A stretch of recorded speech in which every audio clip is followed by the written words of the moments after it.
Thanksgiving is a conflicted holiday for many of us. Despite the sacred civic myth that has grown up around it, Thanksgiving, as the United States has come to celebrate it, has roots in colonial violence and hides a much more complicated history. But in 1863, when it was declared a national holiday, Abraham Lincoln was not as interested in historical accuracy or in reckoning with the nation's colonial violence as much as he was interested in creating a unifying national holiday amid the terrors of the American Civil War. But that avoidance has perpetuated a lot of harm that we are hopefully beginning to address. There are, after all, very good reasons why many indigenous people call it thanks-taking. The conflict comes when people, not me, but when people have fond memories of Thanksgiving celebrations and genuinely enjoy the traditions and gatherings, which I can understand if you grew up in a different situation than I did. Having just passed through another year of civic myths, televised parades, football games, and comprehensive coverage of Black Friday sales, it's probably a good moment to reconnect with that kernel of goodness in Thanksgiving. That is, gratitude is truly essential to our health, both personally and as a society, and practicing gratitude is something we can all do, a really simple thing we can all do to make life better for ourselves, others, and even our relationship with the earth. Back in 2013, a survey of more than 2,000 people in the United States revealed one of the real challenges of cultivating gratitude. First, this was the good news. There was overwhelming agreement that gratitude is a great trait. Over 90% of respondents agreed that gratitude was good and made life better. In the survey's words, grateful people are more fulfilled, live richer lives, and are more likely to have friends. 93% thought that a grateful boss is a more successful boss. And 95% affirmed that parents should make teaching their children gratitude a priority. Only 1% of respondents believe that gratitude isn't really necessary. However, if you think that this would make gratitude easier for everyone, you'd be wrong. While 92% said their gratitude has been on a steady rate or even increasing over the years, they don't believe the same about others. Only 19% selected the option that most people today are more likely to have an attitude of gratitude than 10 or 20 years ago. In other words, people are convinced that they are grateful, and their gratitude is even increasing, but they are the exceptions to that rule.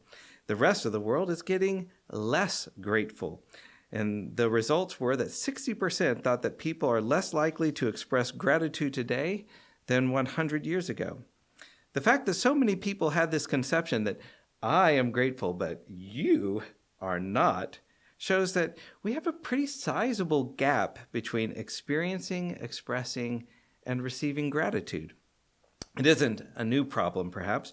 In the Buddhist tradition, we find the Buddha observing that, this is from the Dulaba Sutta, these two people are hard to find in the world. Which two? The one who is first to do a kindness, and the one who is grateful for a kindness done and feels obligated to repay it. These two people are hard to find in the world. That was about 2,500 years ago, and it holds up pretty well today. It also points out two pathways for us to cultivate if we want to make ourselves and our communities better, healthier, and happier. First, we can be kind. The type of people that other people are grateful to know and grateful to be around. And second, we can be the type of people who recognize kindness and feel grateful about it and know how to experience and express that gratitude. That first topic, we can be kind people, that's something we talk about a lot, from working on getting free of injustice to helping one another when we're in need to cultivating mindful compassion in our daily lives and more. But it's that second set of skills, knowing how to feel and express gratitude, that is just as essential, especially in a world with so much injustice. I'm not suggesting that gratitude will suddenly make everything better, but gratitude can help us maintain our well-being amid the difficulties and challenges that we see and experience every day, so we can keep working together to make another world possible. Most of you who have been involved in social change movements know exactly the kind of thing I'm talking about. I've watched so many people over the years come and go from our movements and communities. Many of us become involved in these movements and communities out of a sense of outrage and anger, and that's natural enough, but it's usually not sustainable. We encounter so much suffering in ourselves and in the world, and we want to make a difference, and then all too often we find ourselves burned out or experiencing compassion fatigue, or even lashing out against one another. We can't take it out on those, who are too big and powerful, but you're right there, and I can take it out on you. The exhaustion and the conflict tear our relationships and our movements apart. I remember one mediation case where there were two people who had been best friends, and they were working together on some really important human rights issues. Over time, those extreme pressures that they faced in their work, though, put pressure on their relationship, and they both started building resentment for one another. Everything the other person did or didn't do, every action or inaction was proof that they didn't care, or that they were attempting to undermine them or their project, and they began treating each other accordingly. By the time they came to seek mediation, their friendship was already over. It was destroyed, and they were merely seeking a way to responsibly dissolve their organizational commitments and then go their separate ways.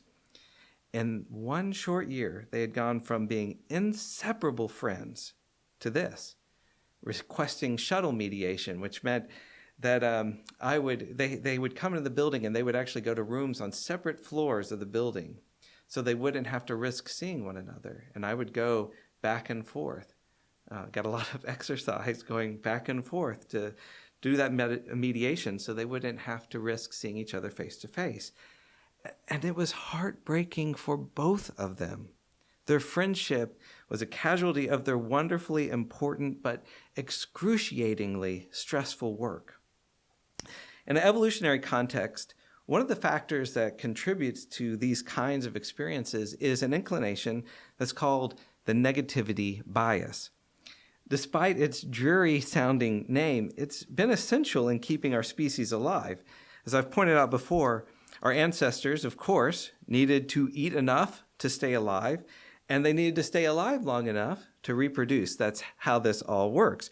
So an important part of our affect system focuses on what things we label as pleasant and desirable, the I like that and I want more of it part of our brains. We like things that feel and taste good, or that put us in a position to get more of what we want. Yet, as essential as those things are to the survival of the species, a creature can't do any of them if it's dead. So our affect systems also let us know when we are likely to be in danger and need to protect ourselves. And when a threat arises, all the other stuff can be put on hold. We label some aspect of our experience as unpleasant, disgusting, or dangerous, and we take action. That's the I hate that and I want to get away from it part of our brains. That reaction had to be strong and urgent, because if we managed to survive, we could look for more food or mates tomorrow. But if we died, that was the end. This reality meant that we needed to amplify our awareness of negative experiences. It's no fun, but from an evolutionary perspective, we can afford to miss out on recognizing a positive experience. Most of the time, after all, it just makes us lonely and grumpy. However, if we only have to miss one potentially fatal encounter, and it's all over. So we evolve to be extra alert to anything that might be a threat. The upside of this bias is we can learn how to use it in order to form healthy relationships, functional mistrust, and strong commitments to justice and equity. It's not a bad thing. But there's also the potential for us to become unhappy, resentful, cynical, exhausted, and on the edge of despair. And I'm just speaking from my own experience here. In a world that is overflowing with injustice, it takes a lot of intentional work to bring about a healthy balance in our lives. That balance appears to fall in a roughly 5-to-1 ratio. In the 1970s, John Gottman and Robert Levinson began a longitudinal study with couples, analyzing their interviews and then predicting which couples would stay together and which would not. Their predictions were over 90% accurate based on what came to be called the magic ratio, that 5-to-1 ratio, 5 positive interactions to every 1 negative interaction. Similarly, in the 1990s, Betty Hart and Todd Risley documented that children who experienced 5 positive experiences to every 1 negative experience with their caregivers were more likely to thrive. I'll admit to being just a little skeptical of some aspects of these studies, especially with a few of the limitations in terms of class analysis in Hart and Risley's original research, and more especially in popular applications of it.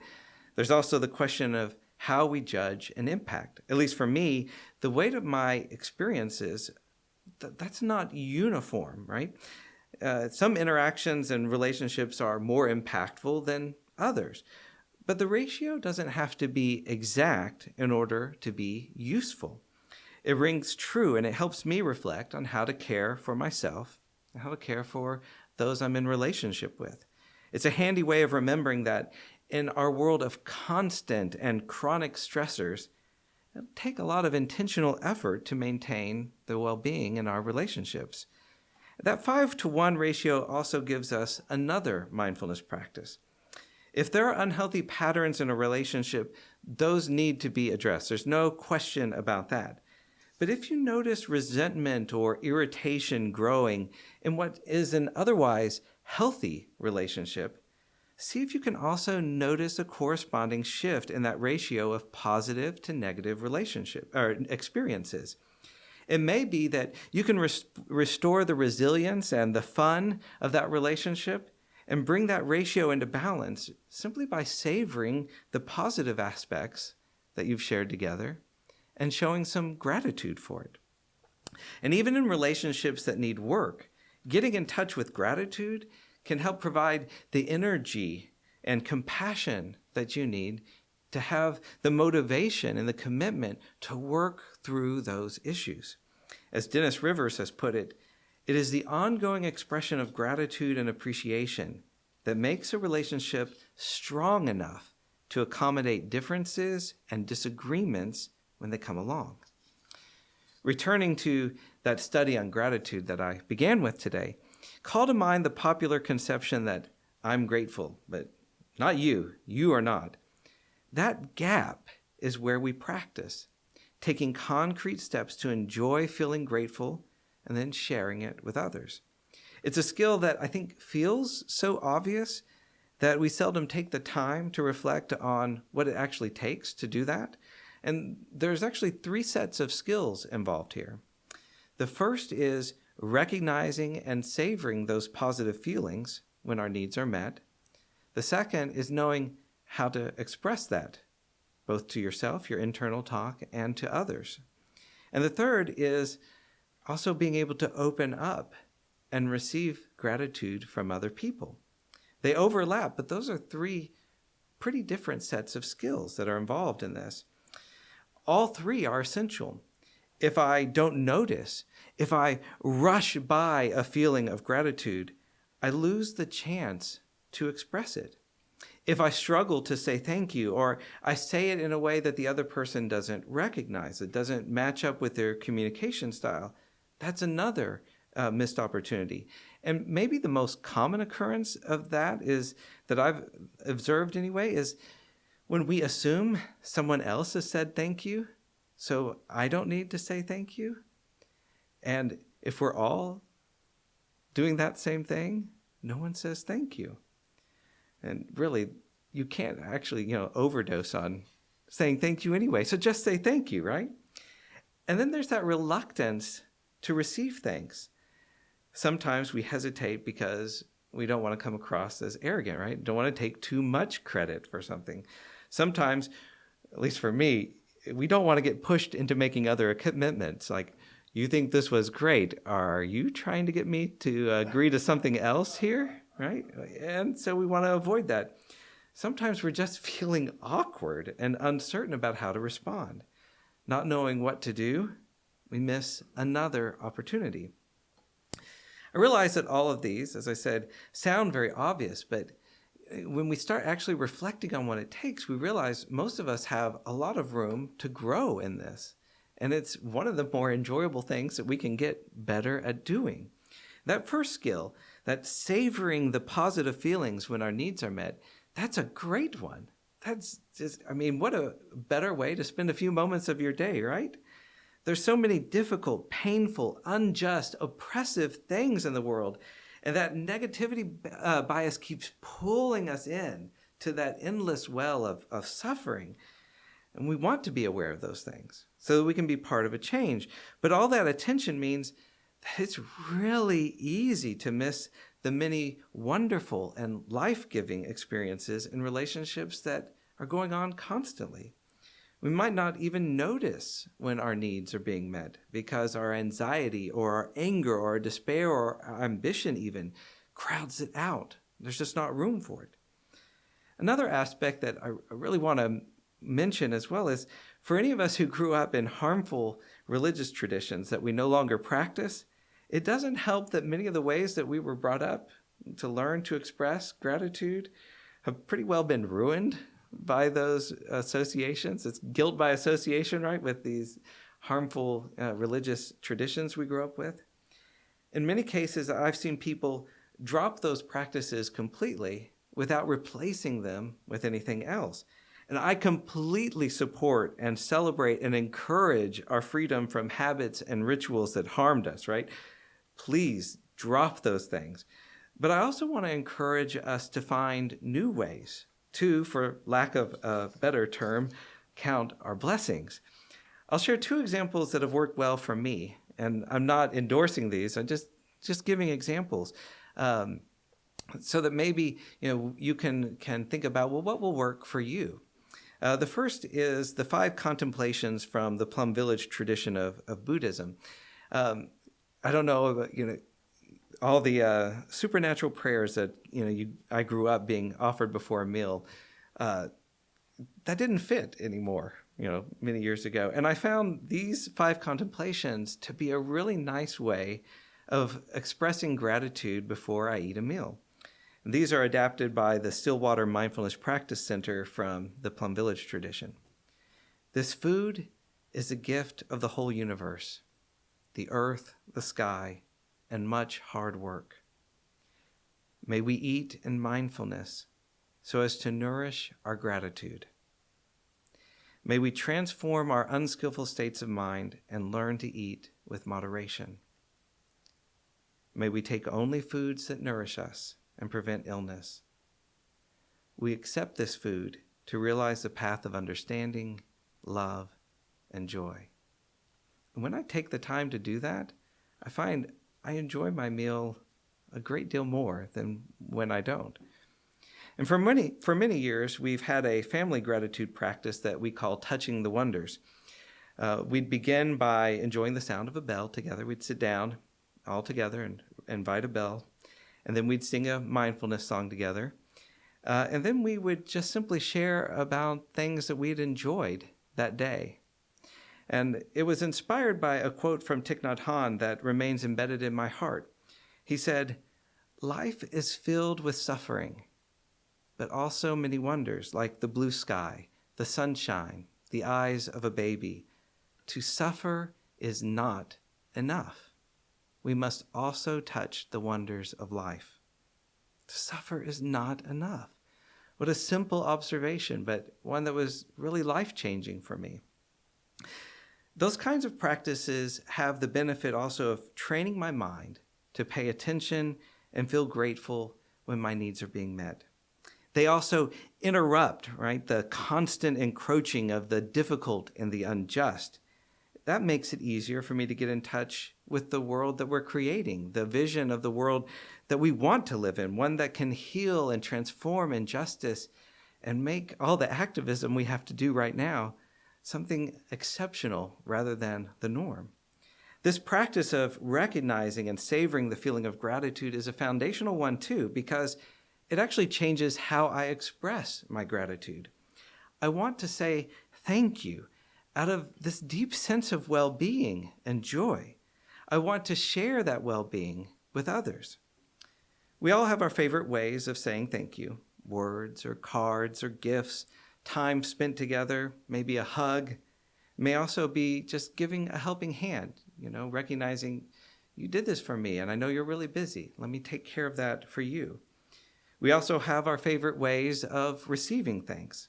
I think it's helpful to recognize that sometimes I may be saying thank you in a way that another person doesn't recognize or prefer, and vice versa. In important relationships, it's good to take the time to learn how to say thank you to each other in ways that really connect. Just as we learn to savor those moments when your needs are met, we can also learn to savor our healthy relationships. I began today by acknowledging the violent history of Thanksgiving and the accountability offered by Indigenous peoples to honestly address that history and its ongoing impacts. One of the ways we can honor that call, I think, is to listen to and learn from Indigenous people, something that Roger really invited us to do, encouraged us to do last week. And if you haven't listened to his talk, I encourage you to do so. And I think that can include in any way, ways to build gratitude and generosity into our cultures. Ruth Hopkins, a Dakota Lakota Sioux writer, biologist, and tribal attorney, wrote this: "Generosity and gratitude are so revered that the most powerful among us are not those who hoard their wealth. Rather, they are those who give the most to others, especially to those who need it most." Giving thanks is a common theme in our ceremonies and prayer songs too, and honoring Mother Earth and the abundance she provides us with is a key part of our culture. "This is what Thanksgiving could be," she wrote. "But in order for that to happen, we must recognize the truth of the holiday's revolting colonial origins. Acknowledging our shared history can help put an end to vicious, destructive cycles meant to fill spiritual emptiness and replace it with grateful hearts that will bring families and communities together, united in purpose, giving thanks for nature's bounty. Then, not only will our bodies be nourished, but our souls will be too." That, I think, is a vision worthy of celebration and overflowing with life. And in case I have not said it recently, I'll say it now. Thank you for being part of this kind of change, ending those destructive cycles that Hopkins referred to, healing and nourishing bodies and souls, and cultivating grateful, joyful hearts. Thank you for being part of our shared efforts to make this world and our lives and our communities a more just, compassionate, and joyful, grateful place. Thank you. Thank you for watching our videos. We are entirely dependent on the donations of our listeners and members.